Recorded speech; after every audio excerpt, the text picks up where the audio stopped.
The battle between Congress and the IRS could have serious consequences for Americans this tax season. Wyatt Andrews is in Washington with a new warning just 90 days before this year's filing deadline. Wyatt, good morning. Good morning. Tens of millions of taxpayers rely on the IRS for help every year, either filing their taxes or resolving disagreements. But this new report from an internal IRS watchdog warns those taxpayers that this year they're on their own. The report blames Congress for cutting the IRS budget by 17%, but it also blames IRS officials for taking those budget cuts and slashing customer support.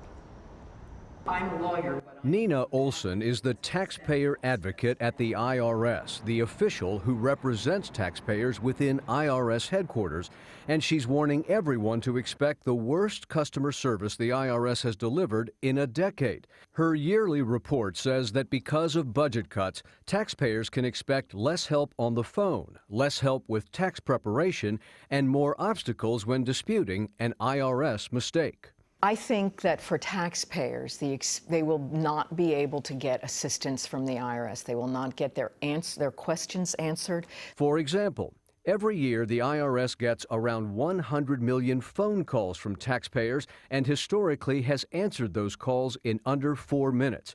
But the Olson report says this year most people wanting to speak to a live representative will not get through at all, and the wait for those who do get through will exceed 30 minutes. As I say to people, they should bring their knitting when they call the IRS. They can do something on the phone while they're waiting. You're going to be on the phone that long? You could probably knit a sock.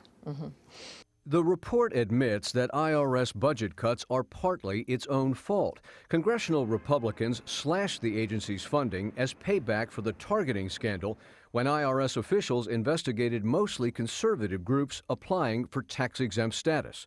I have not done anything wrong.